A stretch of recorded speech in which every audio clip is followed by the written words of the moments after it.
Respected members of the diplomatic community, respected members of Yoga Federation in Mongolia, respected yoga practitioners from Mongolia, Namaste, Sanbanao.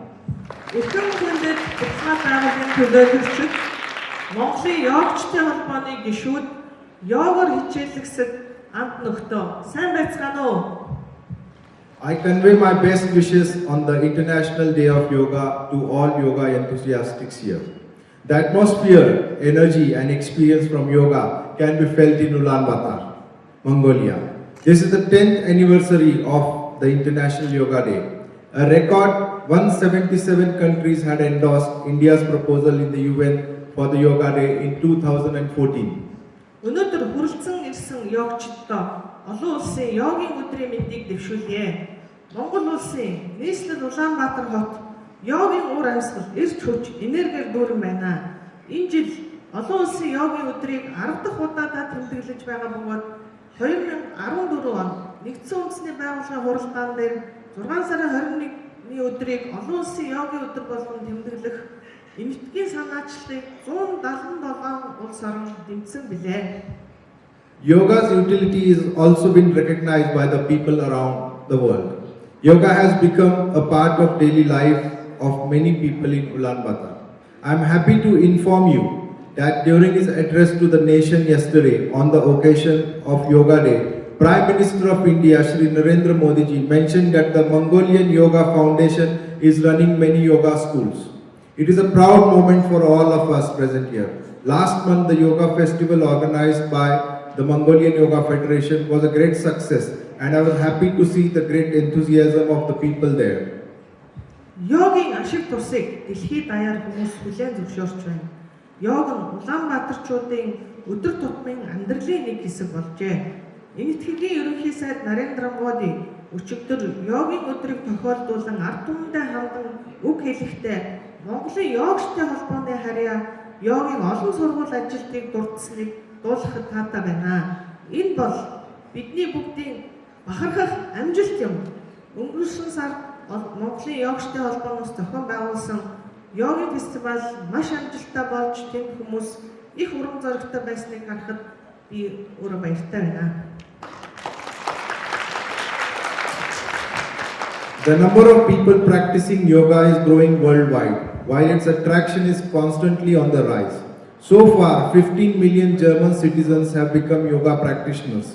Yoga has become a topic of research today, and multiple research papers have already been published. Йогоор хичээлдэг хүмүүсийн тоо дэлхийд даяар нэмэгдэж байгаа бөгөөд сонирхол тасралтгүй нэмэгдэж байна. Жишээ нь Германы 15 сая иргэн йогоор хичээлдэг болжээ. Йогийн талаар олон судалгааны ажил хийгдэж байгаа бөгөөд тэдгээрийн хэвлэл тайланд бид нар хаанаас ч олж унших боломжтой юм аа. Due to the growing popularity of yoga, we are having a new yoga economy. Yoga retreats, resorts, dedicated facilities for yoga at airports and hotels, yoga apparel and equipment, personal yoga trainers and companies carrying out yoga and mindfulness wellness initiatives are rising. All these are creating new avenues of employment for the youth. Йогийн нэр хүнд улам бүр нэмэгдэж байгаатай холбогдуулан йог шин эдийн засгийн хувьд тэлж байна. Йогийн амралт зугаалan зохион байгуулагдаж, нисэх онгоцны буудал, зочид буудал, йог хийх тусгай өрөө тусгай гаргаж, йогийн хувцас хэрэгслийн худалдаа нэмэгдэж, йогийн хувийн дасгалжуулагч, йог болон эрүүл амьдралын хэв маягийн үйлчлэл үзүүлдэг компаниуд бий болжээ. Энэ бүхэн залуучуудыг ажлын байраар хангах шин гарцыг бас бий болгож байна. This year's yoga theme is Yoga for Self and Society. Yoga helps us to realize that our welfare is related to the welfare of the world around us. When we are peaceful within, we can also make a positive impact on the world. Энэ жилийн йогийн өдрийн сэдэв бол өөрт болон нийгэмд зориулсан йог. Йог нь хүн бүрийн сайн сайхны эргэн тойрон сайн сайхантай салшгүй холбоотой гэдгийг ойлгоход тусалдаг. Бид дотроо амар амгалан байж чадвал дэлхийн эрг нөлөө үзүүлж чадна.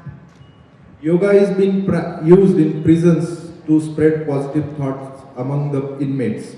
Indian Prime Minister Narendra Modi ji mentions that yoga is scripting new pathways of positive change in the society.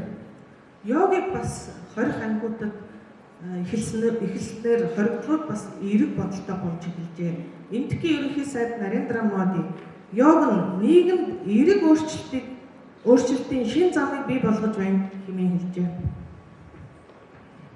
In our daily lives, the domestic and professional stresses are rising. Yoga helps us to have a fine mental and physical balance. Бидний өдөр тутмын амьдрал ахуй болон ажлын стресс улам бүр нэмэгдэж байгаа энэ үед йог бидний оюун санаа болон бие махбодын тэнцвэрт байдлыг олоход тусалж байна. I wish a great day of yoga celebration today with many yoga sessions by different yoga schools. I would also like to mention to you that each one of you is a brand ambassador of yoga in Mongolia. You can continue to inform about the benefits of yoga to your friends, family and relatives. With these words, I stop here wishing you and your family good health and prosperity. Thank you very much. Bartla. Өнөөдөр та бүхэн йогийн сургуулиудын хичээлүүдтэй танилцж, йогийн баяраа сайхан өнгөрүүлээрэй. Та бүхэн Монгол дахь йогийн элчнэр юм шүү. Тиймээс та бүхэн найз нөхөд, гэр бүл, ах トゥ нартаа йогийн ашиг тусын талаар үргэлжлүүлэн таниулаарай. Ингээд та бүхэн болон танай гэр бүлийнхэн эрүүлийн сайн сайхныг хүсэн өрөөрөө. Дахин баярын мэнд хүргэе. Баярлалаа.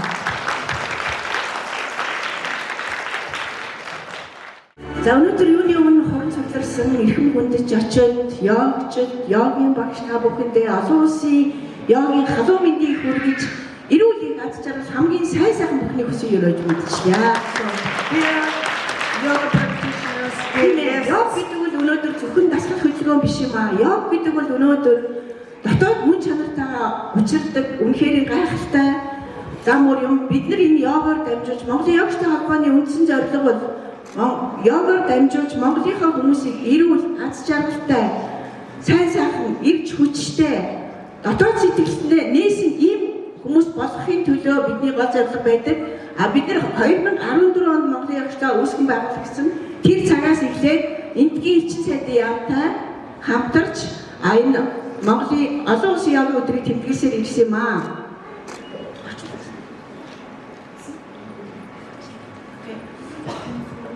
За тэгээд энэхүү өдрийг бүгдээрээ өнөөдөр халуун дулаанаар тэмдэглэн өнгөрүүлье. Та бүхэнд өнөөдөр хүрэлцэн ирсэнд маш баярлалаа.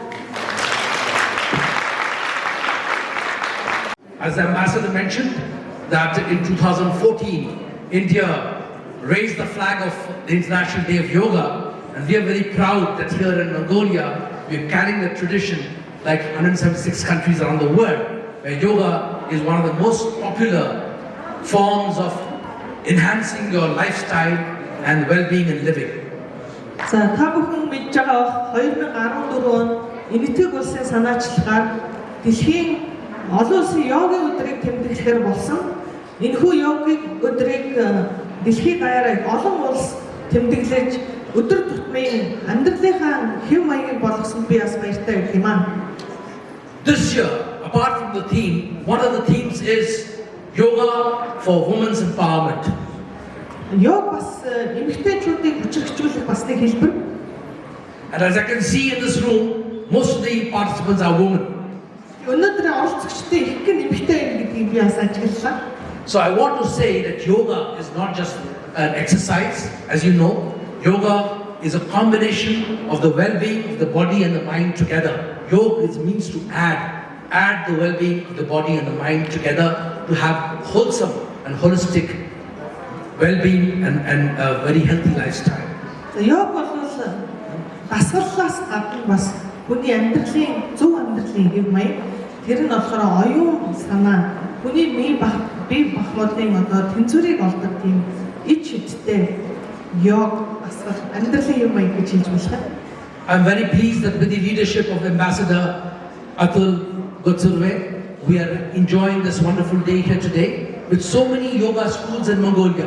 Put your hands together for the wonderful yoga schools who are doing an amazing job. Irulik Sarul Sakhi.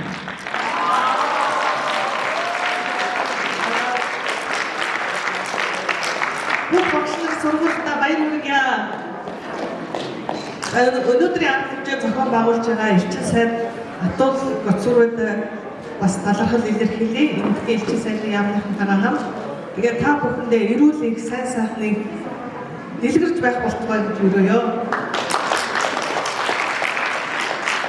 So finally, I appeal to you that in not only your physical fitness in your body, including the food you eat, you have sattvic food which is more healthier for you, mind and body, a balanced diet, a way of living which is not only your physical fitness but your peace of mind, harmony and inner peace which you can also add through meditation, and that can make a wholesome and holistic living more a sense of long and irulik saril taken for you.